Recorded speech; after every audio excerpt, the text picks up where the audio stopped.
Hello, नमस्कार दोस्तों एक बार फिर से आपका मेरे YouTube चैनल पर स्वागत है।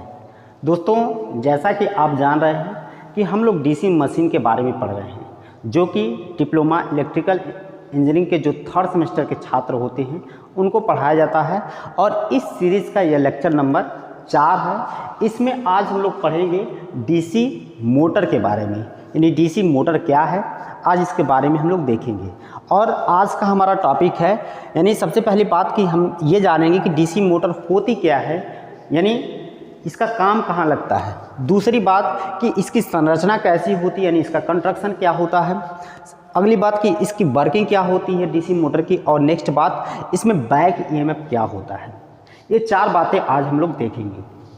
तो सबसे पहले मैं आपको बता दूं कि जो डीसी मोटर होती है, समझ लीजिए कि एक तो सबसे पहली बात, जो डीसी मोटर होती हैं, डीसी जो मोटर होती हैं, इसको चलने के लिए या इसको ऑपरेट करने के लिए डीसी सप्लाई की आवश्यकता पड़ती है।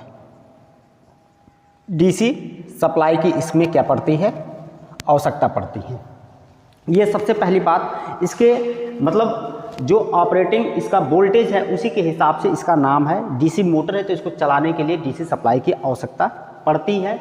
अब यहाँ पर देखिए, सबसे पहली बात कि डीसी मोटर होती क्या है। तो डीसी मोटर सामान्यतः आप कहीं न कहीं देखे होंगे, बशर्ते आप सामान्य रूप से डीसी मोटर को नहीं देख पाते हैं। जैसे आपके घर के आसपास जो मोटर आप देख पाते हैं वह डीसी मोटर नहीं होती है, वह एसी मोटर होती है। डीसी मोटर का प्रयोग विशेष जगह पर किया जाता है, जैसे क्रेन्स में, जो हमारे क्रेन होती हैं उसमें हम लोग डीसी मोटर का प्रयोग कर सकते हैं। जैसे हमारे लिफ्टिंग कोई मशीन है, कोई भार उठाने वाली मशीन है, वहाँ पर हमारे डीसी मोटर का प्रयोग हो सकता है। जैसे हमारी कोई पंचिंग मशीन है, यानी दबाने वाली मशीन है, वहाँ पर हम लोग डीसी मोटर का प्रयोग कर सकते हैं। जैसे हमारी लेथ मशीन है, यहाँ पर हम लोग डीसी मोटर का प्रयोग कर सकते हैं। जैसे हमारा एक तरह से कह सकते हैं रेलवे में हम लोग डीसी मोटर का प्रयोग कर सकते हैं। तो अनगिनत जगह डीसी मोटर का प्रयोग होता है, बशर्ते उन जगहों पर हम सही ढंग से पहुंच नहीं पाते हैं, यानी हम डीसी मोटर को देख नहीं पाते हैं। या ऐसे भी कह सकते हैं कि डीसी मोटर का प्रयोग जहां भी होता है वह हमसे कहीं ना कहीं पहुंच से दूर होता है। इसकी वजह से हम लोग डीसी मोटर को नहीं देख पाते हैं। लेकिन तो सामान्य रूप से आप अपने घर के आसपास 2 आटा चक्की चलती हैं, जो ट्यूबवेल जो पानी देने वाले मोटर होते हैं, वो हमारे 3 फेज के इंडक्शन मोटर होते हैं, जो कि 3 फेज एसी सप्लाई से चलते हैं। तो जो डीसी मोटर होती हैं, यह सबसे पहली बात कि जो डीसी मोटर होती हैं यह होती क्या है। सबसे पहली बात कि इनका प्रयोग हम लोग विशेष जगह के लिए करते हैं, यानी विशेष जगह पर करते हैं। जैसे मैं बताऊं कि आपका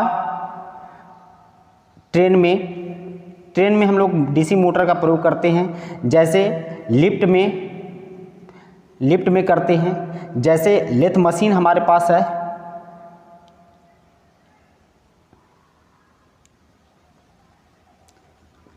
लेथ मशीन है। जैसे हमारा कोई भार उठाने वाली मशीन है, पंचिंग वाली मशीन है, या लिफ्टिंग मशीन आप कह सकते हैं।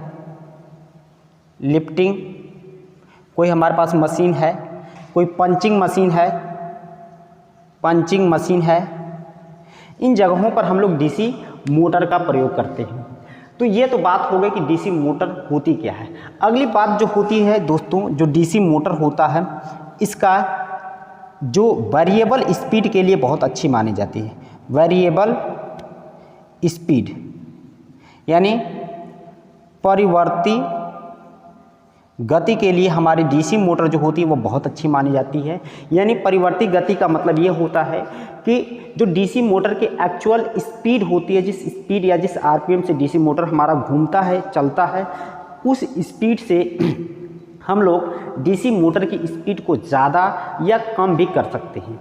यानी जो उसकी मूल स्पीड होती है उससे हम लोग स्पीड को बढ़ा सकते हैं या स्पीड को घटा सकते हैं। इसलिए वेरिएबल स्पीड के लिए बहुत ही चर्चित मोटर होती है डीसी मोटर।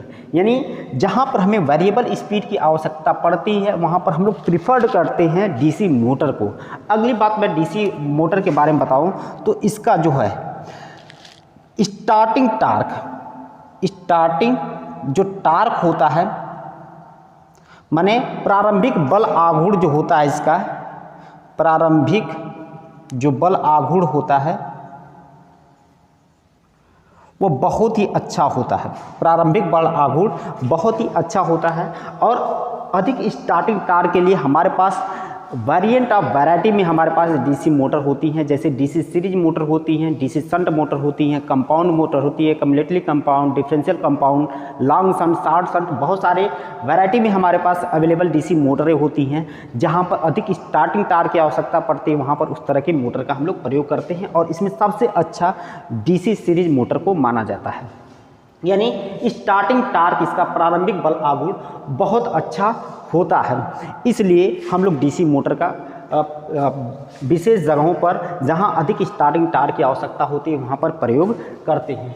ये तो बात आ गई हमारी डीसी मोटर होती क्या है। तो 3-4 बातें मैंने आपको डीसी मोटर के बारे में बताया, या आपको ध्यान में रखना है। सबसे पहली बात कि डीसी मोटर जो होती है डीसी सप्लाई पर कार्य करती है। इसको चलाने के लिए हमें डीसी सोर्स की आवश्यकता पड़ती है, एसी सोर्स की आवश्यकता नहीं पड़ती है। इसका प्रयोग विशेष जगह पर जैसे ट्रेन में, लिफ्ट में, लेथ मशीन में, लिफ्टिंग मशीन में या पंचिंग मशीन में, इन जगहों पर हम लोग डीसी मोटर का प्रयोग करते हैं। और इसकी खास बात यह होती है कि यह वेरिएबल स्पीड माने परिवर्ती गति में अवेलेबल होती है। यानी इसकी गति को हम लोग बढ़ा या घटा सकते हैं, यह सबसे अच्छी इसकी विशेषता होती है। इसका स्टार्टिंग टार्क बहुत अच्छा होता है, यानी उन जगहों पर हम लोग डीसी मोटर का प्रयोग करते हैं जहां पर अधिक स्टार्टिंग टार्क की आवश्यकता पड़ती है। जैसे आपके पास कोई लिफ्टिंग मशीन है, तो लिफ्टिंग मशीन यानी लिफ्ट जो आप समांतर गए होंगे मॉल में या कहीं ऐसे जगह पर गए होंगे जहाँ पर लिफ्ट लगी होती हैं, और उस लिफ्ट को चलाने के लिए जो मोटर प्रयोग में लाई जाती है वो डीसी मोटर होती है। क्योंकि अगर मोटर पर आप देखे होंगे कि मोटर मान लीजिए चल रही है, उस पर बहुत सारे लोग इकट्ठा आकर भर गए, यानी बहुत सारे लोग उसकी जो पायदान होती है, उसकी जो सीढ़ी होती है उस पर चढ़ गए, तो उस लोड को भी वह बड़ी आसानी से लेकर हैंडल कर लेती है। तो इसका स्टार्टिंग टार्क क्या होता है, बहुत अच्छा होता है। आगे हम लोग चलते हैं इसकी संरचना के बारे में, यानी इसकी कंस्ट्रक्शन यानी बनावट कैसे होती है। तो जैसा कि मैं आपको अभी 2-3 वीडियो में चर्चा ही कर रहा था कि जो डीसी मोटर होती हैं या कोई भी डीसी मशीन है उसके 2 भाग होते हैं। एक तो उसका स्टेटर होता है और उसका जो होता है आर्मेचर होता है। तो ये इसकी संरचना में मुख्य रूप से इसकी संरचना में 2 इसके भाग होते हैं। कौन कौन से? एक तो उसका स्टेटर होता है और दूसरा क्या होता है, उसका आर्मेचर होता है। एक इसका स्टेटर होता है, स्टेटर, और दूसरा हमारा इसका क्या होता है, आर्मेचर होता है। तो दोस्तों स्टेटर क्या होता है यह आपको पता होना चाहिए कि स्टेटर जो होता है, सबसे पहली बात कि डीसी मशीन का जो बाहरी भाग होता है उसको हम लोग क्या कहते हैं, स्टेटर कहते हैं। बाहरी भाग जो होता है उसको हम लोग क्या कहते हैं, स्टेटर कहते हैं। यह स्टेटर काम क्या करता है भाई, स्टेटर काम जो करता है यह डीसी मशीन को या डीसी मोटर को बाहरी इंजर्ट यानी मैकेनिकल इंजर्ट से सुरक्षा प्रदान करता है। यानी चोट या आघात से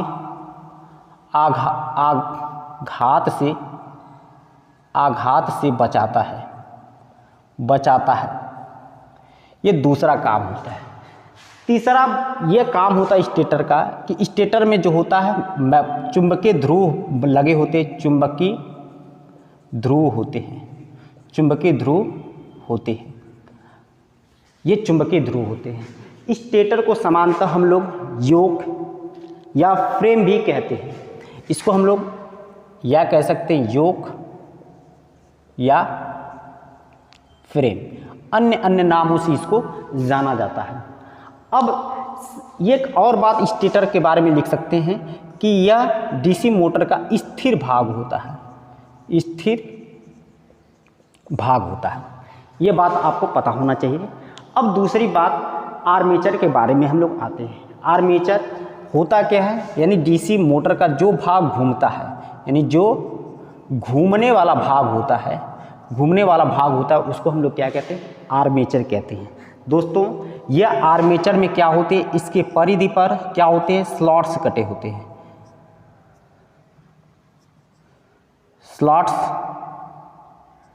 स्लॉट्स कटे होते हैं और इसी स्लॉट्स में हम लोग क्या करते हैं, वार्निंग करते हैं। इसी स्लॉट्स में हम लोग क्या करते हैं, वार्निंग करते हैं, जिसको हम लोग क्या कहते हैं, आर्मेचर वार्निंग कहते हैं। अब ये वार्निंग जैसा कि मैंने आपको पहले भी बता दिया कि दो तरह की होती हैं ये वार्निंग। एक तो लैप वार्निंग हो सकती है, लैप वार्निंग, और दूसरा वेव वार्निंग।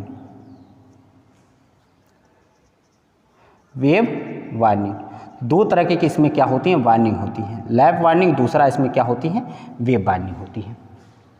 तो ये आर्मेचर हो गया। अब इसको हम लोग दिखाएंगे कैसे, इसकी संरचना में दिखाएंगे कैसे, कहाँ इसका आर्मेचर होता है, कहाँ इसका स्टेटर होता है। तो दोस्तों हम लोग यहाँ पर बनाने जा रहे हैं एक इसका कंस्ट्रक्शन, फिर इसके बाद हम लोग वर्किंग देखेंगे। तो देखिए यहाँ पर हम लोग कंस्ट्रक्शन बनाने जा रहे हैं। ये क्या होता है, एक डीसी मशीन की संरचना यहाँ पर आपको दिख जाएगी। यह जो बाहरी भाग होता है इसको हम लोग क्या कहते हैं, स्टेटर कहते हैं। यह हमारा क्या हो गया, स्टेटर हो गया। स्टेटर में जैसा कि आपको बताया कि मतलब चुंबकीय ध्रुव लगे होते हैं, तो चुंबकीय ध्रुव बनाने के लिए यानी मैग्नेटिक पोल बनाने के लिए हम लोग यहाँ पर क्या करते हैं, ऐसे जगह यानी मैग्नेटिक पोल को बना सकते हैं। आपको भी ऐसे बनाना है।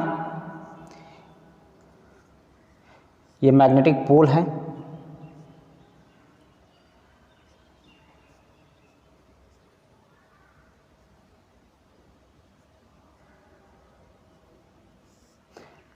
बनाना बिल्कुल आसान है, आप भी ट्राई कर सकते हैं, इसको बना सकते हैं। ये इसका मैग्नेटिक पोल आपको दिखा दिया गया, यानी 4 पोल यहाँ पर आपको दिखाया गया है। अब इसी जो मैग्नेटिक पोल हैं दोस्तों, इस पर एक वार्निंग की जाती है, जिसको हम लोग क्या कहते हैं, फील्ड वार्निंग कहते हैं।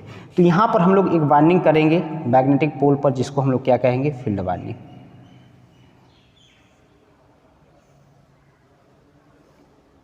ये फील्ड वार्निंग है। अब इस वार्निंग के 2 तार आपको यहाँ पर दिख रही हैं।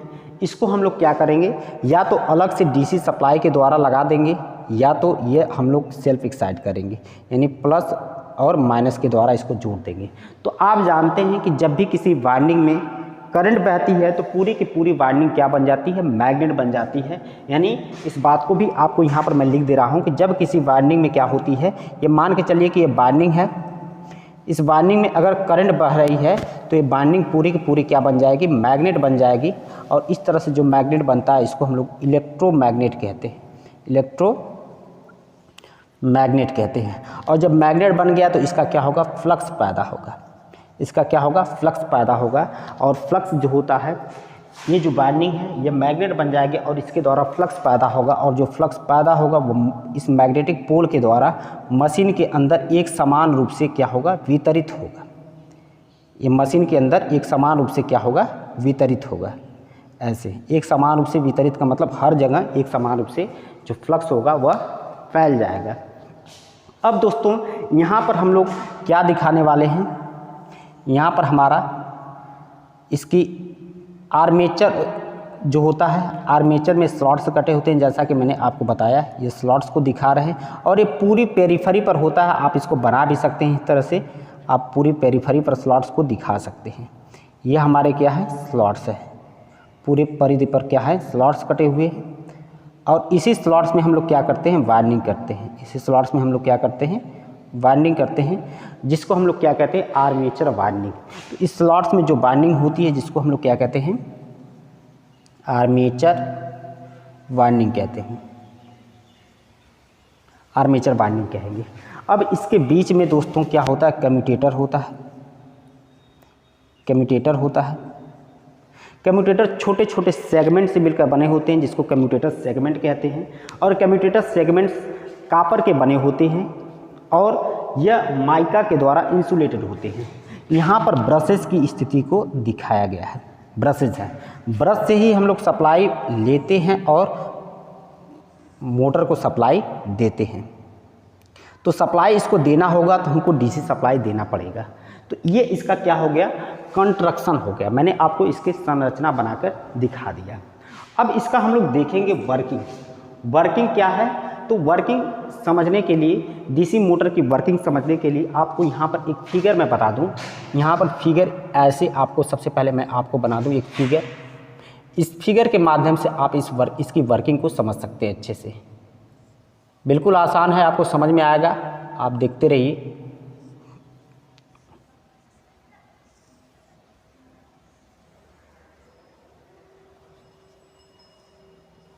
ये देखिए, ये बनाया क्या गया है, ये मैग्नेट बनाया गया है। मैग्नेट के दो पोल और नॉर्थ और साउथ बनाया गया है। और ये मैग्नेट है तो यहाँ पर इस नॉर्थ पोल से चुंबकीय क्षेत्र पैदा होंगे जिसकी दिशा नॉर्थ से किधर होगी, साउथ होगी। इसकी दिशा किधर से किधर होगी, नॉर्थ से साउथ की तरफ होगी। और इसी चुंबकीय क्षेत्र में हम लोग क्या रखते हैं, एक करंट कैरिंग कंडक्टर रखते हैं, इन धारावाही चालक रखते हैं जिसमें करंट बह रही हो। बस यही मोटर के लिए नियम है। यानी वर्किंग में जब हम लोग पढ़ते हैं इसकी वर्किंग, तो वर्किंग में हम लोग कहते हैं कि जब किसी धारावाही चालक को, यानी देखिए करंट कैरिंग कंडक्टर को हम मैग्नेटिक फील्ड में रखते हैं, यानी चुंबकीय क्षेत्र में रखते हैं, तो इस कंडक्टर पर फोर्स लगता है। बस इतनी सी बातें हैं कि धारावाही चालक होना चाहिए, चुंबकीय क्षेत्र होना चाहिए और चुंबकीय क्षेत्र के अंदर कंडक्टर को, धारावाही चालक को रखा होना चाहिए। तो ये जो धारावाही चालक है ये एक फोर्स का अनुभव करता है, यानी इस पर फोर्स लगता है। तो कहने का मतलब ये है, यहाँ पर लिख सकते हैं वर्किंग, जब किसी धारावाही चालक को, धारावाही चालक को क्या करते हैं, चुंबकीय क्षेत्र में, चुंबकीय क्षेत्र में रखा जाए तो वह एक बल का अनुभव करता है, अनुभव करता है। और इस बल का मान, इस बल का मान F बराबर BIL साइन थीटा से हम लोग ज्ञात कर सकते हैं, यानी कितना न्यूटन चालक पर बल लगा। ये इसकी वर्किंग हो गई।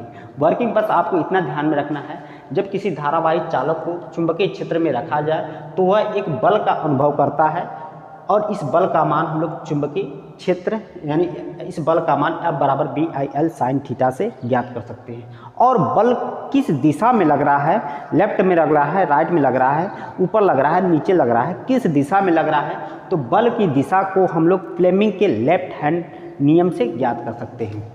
तो इस बात को भी लिखना है, बल की दिशा को, बल की दिशा को फ्लेमिंग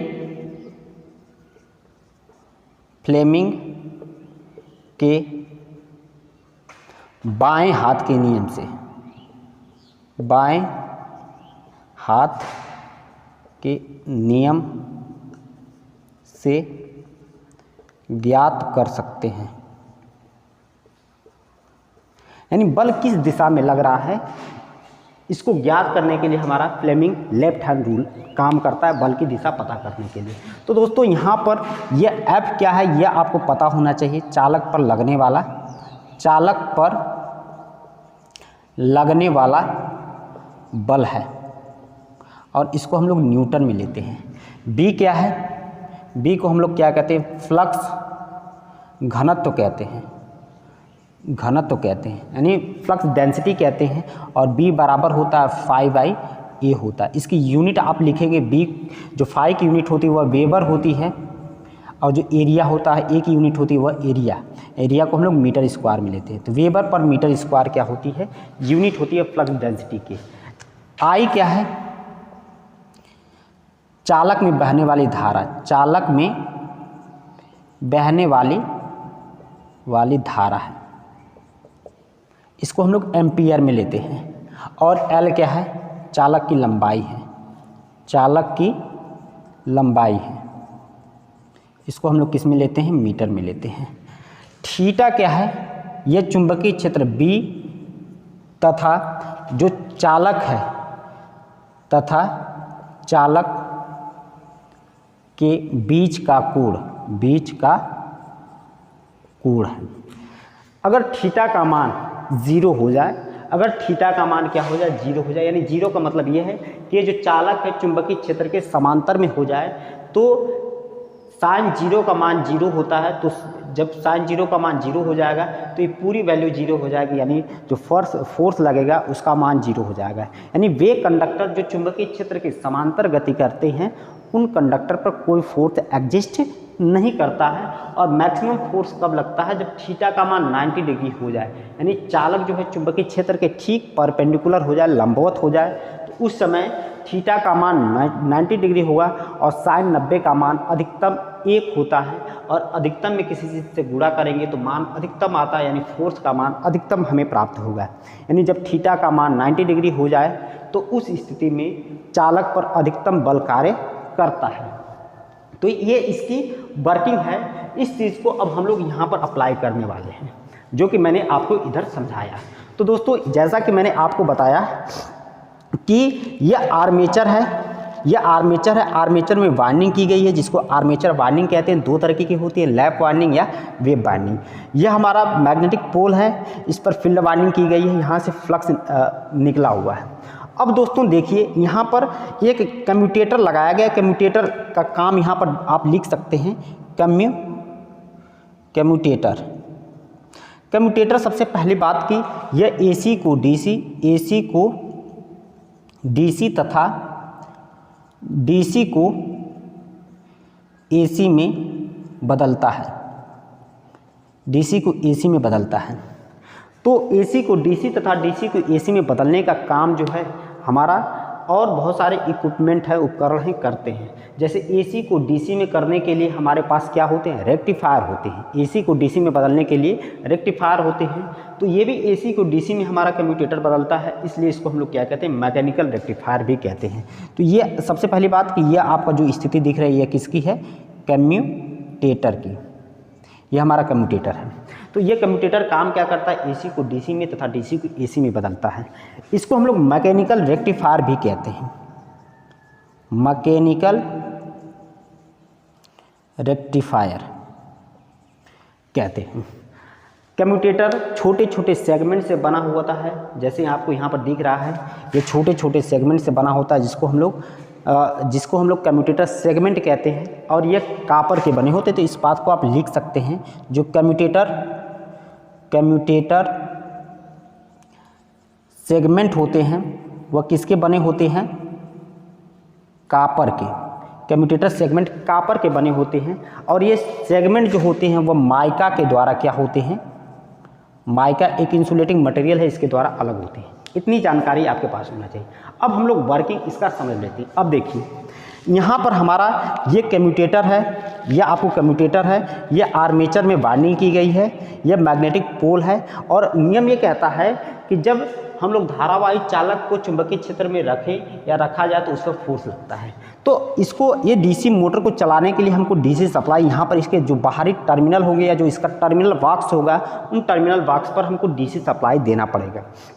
जैसे आप देखे होंगे कि आपके घर पर DC जो छोटे मोटर होते हैं, जो जैसे मिठाई के दुकान वाले जो होते हैं, वो छोटे छोटे फ़ैन लगाए होते हैं अपनी भट्टी के पास, जो बैटरी से चलती है। तो इनको हम DC सप्लाई से जोड़ेंगे, और DC सप्लाई से जैसे ही जोड़ेंगे कि ये DC सप्लाई कहाँ पर आएगी, इस ब्रश के माध्यम से कम्यूटेटर से होते हुए कहाँ जाएगी, हमारे आर्मेचर वाइंडिंग में जाएगी। आर्मेचर वाइंडिंग में आपको एक चीज़ ध्यान में रखना है कि जो आर्मेचर वाइंडिंग होती है इसमें हमेशा AC होता है। AC कैसे होगा, यह DC सप्लाई आई इस ब्रश के द्वारा, और कम्यूटेटर उस DC को क्या कर देगा, AC में कर देगा। उस DC को क्या कर देगा, AC में कर देगा।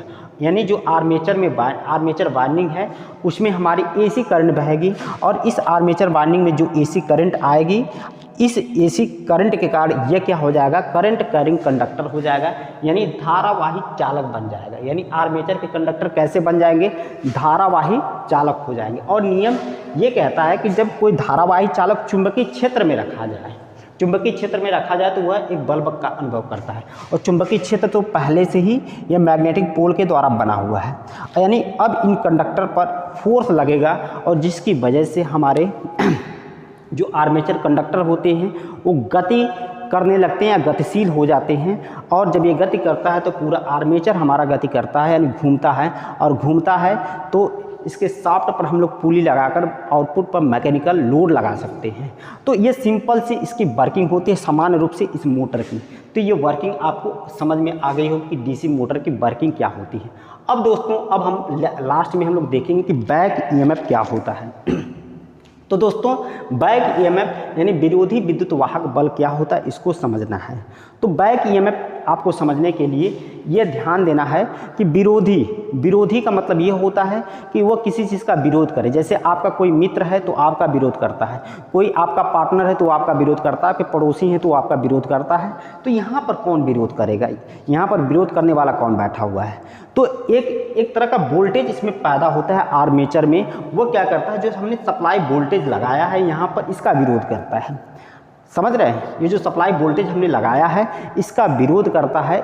और कैसे विरोध करता है ये आपको मैं समझा दे रहा हूँ। देखिए आप जो है सबसे पहले इसको समझने के लिए फैराडे का नियम आपको थोड़ा सा ध्यान में होना चाहिए। फैराडे का नियम मैंने आपको पढ़ाया है लेक्चर नंबर 1 में। मैंने आपको जो मोटर के लिए या किसी मशीन के लिए जो नियम है वो मैंने आपको समझाया था। तो यहाँ पर फैराडे का नियम क्या कहता है दोस्तों, कि जब कोई चालक किसी फ्लक्स को काटे या फ्लक्स चालक से लिंक करे तो दोनों ही स्थिति में चालक में क्या होता है, ईएमएफ पैदा होता है या वोल्टेज पैदा होता है। ये फैराडे का नियम है। यानी जब कोई चालक किसी फ्लक्स को काटे, जैसे ये धारावाही चालक नहीं रहता, केवल चालक रहता, तो इसको घुमाते तो ये फ्लक्स को काटता तो इसमें ईएमएफ पैदा होता है। ये फैराडे साहब ने बताया था। या उन्होंने ये भी बताया था कि ये हमारा चालक स्थिर हो और फ्लक्स को घुमा दे तो फ्लक्स इस चालक से लिंक करेगा, कंडक्टर से लिंक करेगा तो कंडक्टर में ईएमएफ पैदा होगा। ये फैराडे साहब ने बताया था। तो देखिए अब यहाँ पर हम क्या करते हैं, यहाँ पर चुंबकीय क्षेत्र है आपको मैंने पहले ही बता दिया। अब ये मोटर घूमता कैसे, इसकी वर्किंग में मैंने आपको बता दिया। जब ये मोटर घूमेगा दोस्तों, जब मोटर घूमेगा यानी मोटर घूमने की वजह से इसके जो आर्मेचर के कंडक्टर हैं वह भी घूमेंगे। और जब आर्मेचर के कंडक्टर घूमेंगे तो आर्मेचर वाइंडिंग जो होगी वह भी घूमेगी और आर्मेचर वाइंडिंग इन फ्लक्स को काटेगी। आर्मेचर वाइंडिंग या आर्मेचर के कंडक्टर जो ये मैग्नेटिक फ्लक्स है इसको काटेंगे। और जब ये मैग्नेटिक फ्लक्स को काटेंगे तो फैराडे के नियम के अनुसार जब कोई कंडक्टर किसी फ्लक्स को काटे तो उसमें ईएमएफ पैदा होता है। तो इस आर्मेचर में एक ईएमएफ पैदा होता है जिसको हम लोग बैक ईएमएफ कहते हैं। जिसको हम लोग क्या कहते हैं, बैक ईएमएफ। तो बैक ईएमएफ इसलिए कहते हैं क्योंकि बैक ईएमएफ विरोधी विद्युत वाहक बल कहते हैं और यह सप्लाई वोल्टेज का विरोध करता है। जो बैक ईएमएफ होता है यह क्या करता है, यह हमेशा सप्लाई वोल्टेज का विरोध करता है। विरोधी प्रवृत्ति होने के कारण इसको विरोधी विद्युत वाहक बल भी कहते हैं। क्यों सप्लाई वोल्टेज का विरोध करता है ये भी मैं आपको समझा दूं। अगर यहाँ पर मोटर को अगर सप्लाई से आप नहीं लगाते, मोटर को अगर आप सप्लाई से नहीं लगाते तो न ही इसके आर्मेचर में कोई करंट बहती और न ही इसके आर्मेचर के कंडक्टर धारावाही चालक बनते और न ही इस पर कोई फोर्स लगता और न ही आर्मेचर घूमता। जब आर्मेचर घूमेगा नहीं तो ये आर्मेचर के कंडक्टर फ्लक्स को काटेंगे नहीं और जब आर्मेचर के कंडक्टर फ्लक्स को काटेंगे नहीं तो आर्मेचर के कंडक्टर में कोई बैक ईएमएफ नहीं पैदा होगा, यानी कोई विरोधी विद्युत वाहक बल नहीं पैदा होगा।